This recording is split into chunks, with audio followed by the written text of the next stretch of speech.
Le mousse, c'est le futur.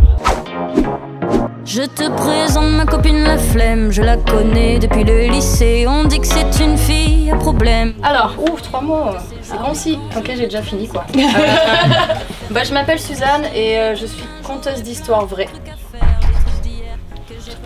Sur fond d'électro, normalement, c'est pas pour le placer. Voilà. Je traîne avec la flemme. Alors, ma musique, c'est de la chanson à texte.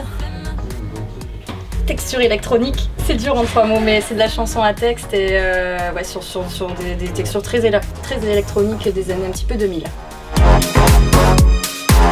C'est la découverte. Moi je suis arrivée, à Paris il y a 3 ans et demi. Je voyais toujours les affiches du MAMA et je me disais c'est tellement classe le MAMA. Je trouve qu'il y a quand même un truc très prestigieux dans le MAMA et c'est surtout la découverte de nouveaux artistes quoi.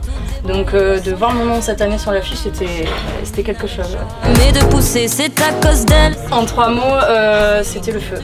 C'était vraiment cool quoi. J'ai eu un très bel accueil et les gens ont été réceptifs ce soir donc c'était que du plaisir, vraiment. Je traîne avec la flemme. Alors, prochaine date, je fais une date le 13 décembre à Paris, mais c'est déjà complet, c'est aux Étoiles. Et la prochaine date à Paris, en tout cas, sera à la Gaîté Lyrique le 16 avril. Voilà, après, entre-temps, il y a plein de festivals. Je vais faire des premières parties d'une artiste qui s'appelle Oshi.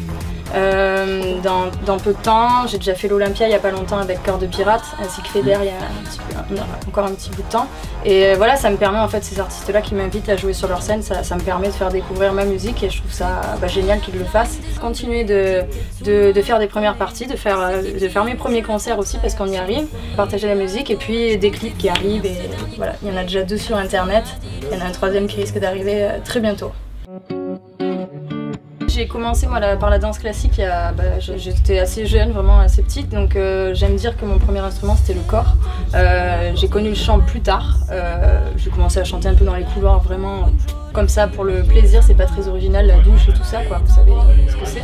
J'ai écouté beaucoup de chansons françaises moi, à cette époque, de la musique classique, etc.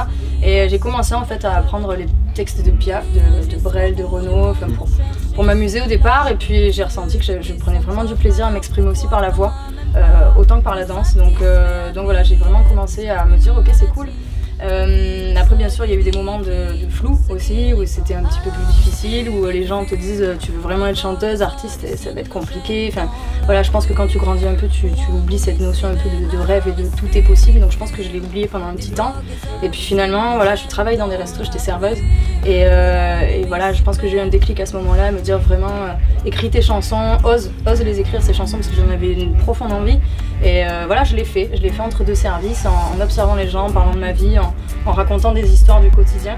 Et c'est parti de là, quoi. Vraiment, c'est parti de ces chansons que j'ai écrites dans mon salon, comme j'essaie de l'expliquer tout à l'heure sur scène.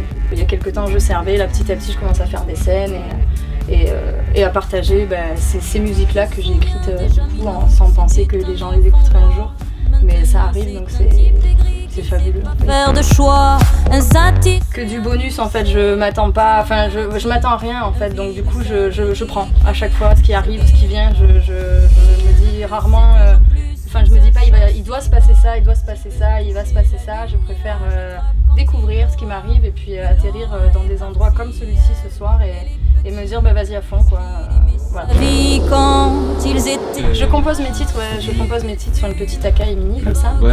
Et en fait après avoir écouté beaucoup de chansons françaises, quand j'ai un peu pété un câble à un moment donné, j'ai arrêté la danse classique un peu sèchement et je suis allée danser dans des clubs, donc je suis passée de la barre au sol des clubs un peu collants.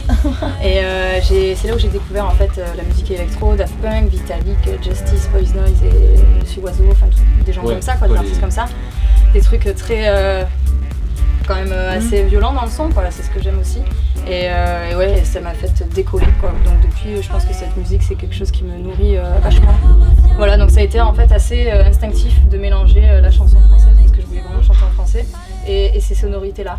Voilà, essayer de faire je me demandais si le mélange n'allait pas être chelou. Il l'est peut-être, mais en attendant, je trouve qu'il me correspond très bien, donc je me sens bien là-dedans. Je vais commencer par Piaf. Je pense qu'il y a un truc dans ces textes où ce truc de raconter des histoires, c'est très dur de choisir pour moi entre Piaf, Brel, Barbara, tous ces gens-là qui vraiment usent le mot en français de façon à ce que vraiment tous se comprennent, etc. Encore, je vais me répéter sur Daft Punk parce que ça a été vraiment un truc, le premier album Homework qui m'a vraiment marqué.